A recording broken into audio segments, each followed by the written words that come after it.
তোমালোক সকলোকে মই নতুন এটা ভিডিঅ'লৈ স্বাগতম জনালোঁ। আজি এই ভিডিঅ'টোত যিসকলে এবাৰ মেট্ৰিক পৰীক্ষা দিলা তোমালোকৰ অলপ দিন পিছত ৰিজাল্ট দিব আৰু তাৰ পিছত তোমালোকে নতুন এখন কলেজত ক্লাছ 11ৰ বাবে নামভৰ্তি কৰিব লাগিব। গতিকে বহুতে মোক এইটো প্ৰশ্ন সুধি আছে কলেজৰ ৰিলেটেড যে ক'ত আমি এডমিশ্যন ল'ম, আমি কেনেকুৱা ধৰণৰ কলেজত ল'ব লাগে, আপুনি ভাল কলেজ কিছুমানৰ নাম কওকচোন আমাক। সেইবাবে এই ভিডিঅ'টো মই প্ৰস্তুত কৰিলোঁ। এই ভিডিঅ'টোত মই একদম সঁচা কথা কিছুমান ক'ম আৰু তোমালোকৰ দাদা হিচাপে ক'ম। মই বহুতখিনি বছৰৰ এক্সপিৰিয়েঞ্চৰ পৰা মই কৈ আছোঁ, বহুত কলেজ মই দেখিছোঁ আৰু বহুত ভাল কলেজো দেখিছোঁ, বহুত বেয়া কলেজো দেখিছোঁ। মই যিখিনি কথা ক'ম একদম সঁচা কথা বুলি তোমালোকে ফ'ল' কৰিব পাৰা। প্ৰথম কথা, মই ভিডিঅ'টোত কোনো কলেজতে এডমিশ্যন ল'বলৈ নকওঁ, এইটো কোনো স্পনচাৰ্ড ভিডিঅ' নহয়। কিন্তু কলেজ এখনত এডমিশ্যন লোৱাৰ আগতে তোমালোকে কিছুমান কথা ভাবিব লাগিব। প্ৰথম কথা, এক্সপিৰিয়েঞ্চৰ ফালৰ পৰা কৈ আছোঁ, তোমালোকে বহুতে মেট্ৰিকত যেতিয়া ভাল ৰিজাল্ট কৰি দিবা তাৰপিছত তোমালোকৰ এৰিয়াৰ বা তোমালোকৰ অঞ্চলৰ বহুত কিছুমান প্ৰাইভেট কলেজৰ মানুহে তোমালোকৰ ঘৰত আহিব, ক'ব যে আমাৰ কলেজত এইটো বস্তু আছে, আমাৰ কলেজত এনেকুৱা আছে, ইয়াত এডমিশ্যন লওক। তোমালোকৰ মাইণ্ডটো সলনি কৰি দিবলৈ চেষ্টা কৰিব বা এনেকৈও কৈ দিব যে তোমালোকক মই ফ্ৰীত পঢ়াই দিম, তুমি আমাৰ কলেজত আহি যোৱা, তোমাৰ যেতিয়া ভাল ৰিজাল্ট হৈ যাব। কাৰণ যেতিয়া এজন ল'ৰাই 90% বা 95% পাবলৈ সক্ষম হয়, মোৰ ক্ষেত্ৰতো হৈছিলে, বহুত কলেজৰ পৰা তাক ফ্ৰীতে পঢ়াই দিম বুলি কয়। কিন্তু সেই সময়ত ডিচিশ্যনটো তুমি ল'বা, তোমাৰ পেৰেণ্টছে ল'ব। সেই ডিচিশ্যনটো যাতে যোনখন কলেজৰ পৰা তোমাৰ ঘৰত আহিছে খবৰ ল'বলৈ, তেওঁলোকক সিদ্ধান্তটো লোৱাৰ অনুমতি নিদিবা।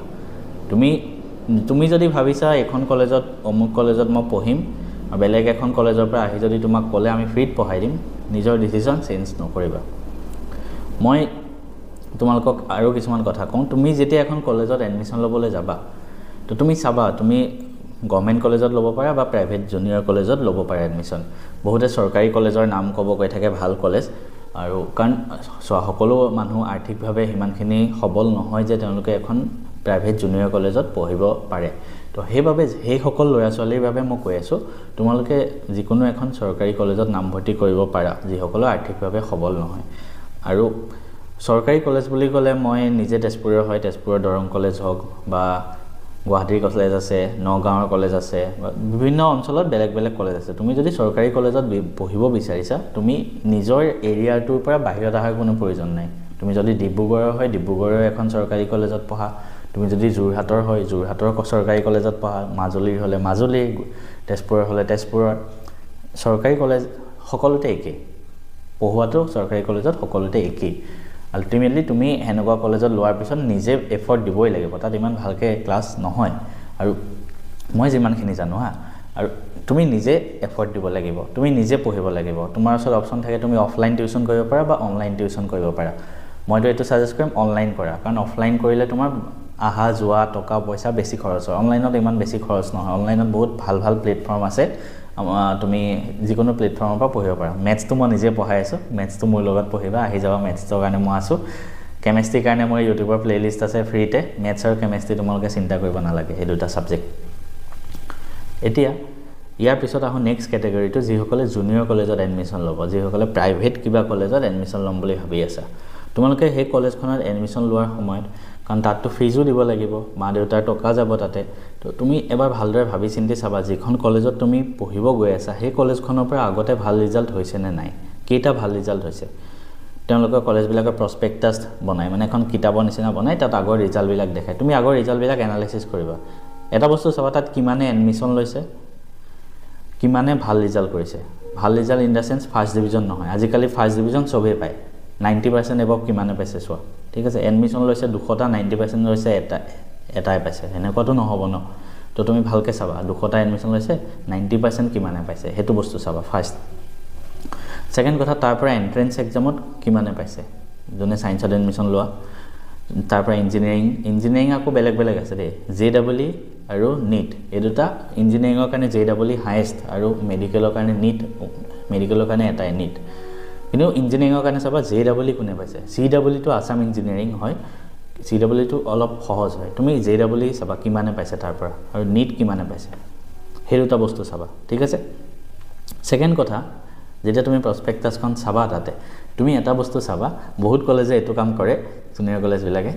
এজন ষ্টুডেণ্ট ধৰা, এজন XYZ কোনোবা এজন ষ্টুডেণ্ট এই বছৰ 2025 চনত এখন কলেজৰ পৰা সি হাই ছেকেণ্ডেৰী পাছ কৰিলে, ক্লাছ 12 পাছ কৰিলে কিমান চনত ক'লো 2025 চনত ল'ৰাজন গ'ল ল'ৰাজনে ফাৰ্ষ্ট এটেম্পটত মেডিকেলত সিট নাপালে তো সি কি কৰিব কোচিং কৰিব সি কোচিং কৰিলে যিকোনো এটা প্লেটফৰ্মত ধৰা অফলাইন কোচিং কৰিলে গুৱাহাটী আহিলে সি অফলাইন এটা কোচিং চেণ্টাৰত জইন কৰি 1 বছৰ কোচিং কৰিলে 1 বছৰ কোচিং কৰাৰ পিছত সি অহা বছৰ নিটত পালে 2025 চনত সি কলেজখনৰ পৰা পাছ কৰিলে আৰু 26 চনত গৈ সি নিটত সিট পালে এতিয়া বহুত প্ৰাইভেট জুনিয়ৰ কলেজে এটো কাম কৰে যে নিজৰ প্ৰসপেক্টাছত লিখি দিয়ে যে নামটো লিখি দিব ল'ৰাজনৰ আৰু NEET qualified from our college তুমি এটো কোৱা ল'ৰাজনে সেই কলেজখনৰ পৰা নিট কোৱালিফাই কৰিছে নেকি কোৱাচোন সেই কলেজখনত থাকোতে সি নিটত কোৱালিফাই কৰিছে নেকি নাই কৰা ন 2025 চনতে সি নিট হাই সেকেন্ডাৰী পাছ কৰি গ'ল সি তাৰ এবছৰ পিছতহে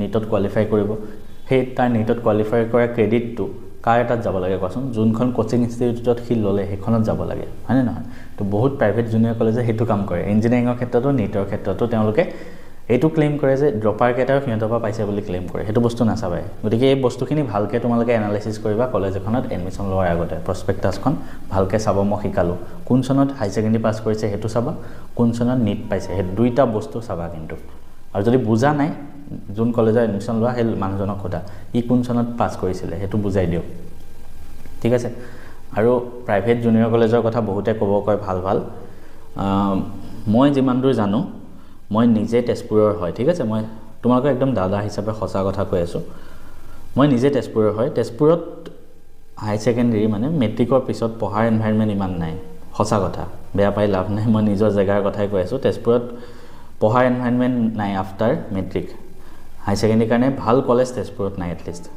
তুমি যদি প্ৰাইভেট কলেজ ক'ব গৈ আছা ভাল কলেজ তেজপুৰত নাই তুমি নগাঁও যাব পাৰা নগাঁৱত কম্পিটিশন বহুত পাবা আৰু ভাল ভাল ষ্টুডেণ্টখিনি অসমৰ কিন্তু নগাঁৱতে আহে নগাঁৱত যাব পাৰা বা ডিব্ৰুগড় সাইডেও ভাল ভাল কলেজ আছে তাতো যাব পাৰা আৰু গুৱাহাটী আহাটো মই সাজেষ্ট নকৰিম কাৰণ গুৱাহাটী আহিলে এটা বেলেগ ধৰণৰ হাৱা লাগি যায় ল'ৰা ছোৱালী বিলাকৰ তো আৰু টকা পইচা বেছি খৰচ হয় গুৱাহাটীত তাতকে নগাঁও বা ডিব্ৰুগড় এই দুটা জায়গাত ভাল তেজপুৰত ভাল কলেজ নাই মই সঁচা কথা কৈছো তেজপুৰত প্ৰাইভেট ভাল জুনিয়ৰ কলেজ নাই ঠিক আছে তো তুমি কলেজখনৰ এডমিশন লোৱাৰ আগতে চাবা কলেজখনত পঢ়া শুনাৰ এনভাইৰনমেন্ট কিমান আছে বাকি সব বাদ দি এট লিষ্ট এটো বস্তু চাবা যে পঢ়া শুনাৰ এনভাইৰনমেন্ট কিমান আছে তুমি কলেজ এখনত তুমি হাই সেকেন্ডাৰী ফাৰ্স্ট ইয়াৰ আৰু সেকেন্ড ইয়াৰ তুমি অকল পঢ়িব যাবা তুমি একো সোশ্যাল সাৰ্ভিস কৰিব নোযোৱা তুমি একো খেলিব নোযোৱা তুমি একো নাচ গান কৰিব নোযোৱা হেবিলাক যদি কৰিব মন আছে বিন্দাস এখন সৰকাৰি কলেজত এডমিশন লোৱা হেবিলাক কৰা বহুত চান্স পাবা তুমি যদি প্ৰাইভেট কলেজ এখনত পইচা দি গৈ আছা ফাৰ্স্ট চাবা পঢ়াত কিমান আগবঢ়া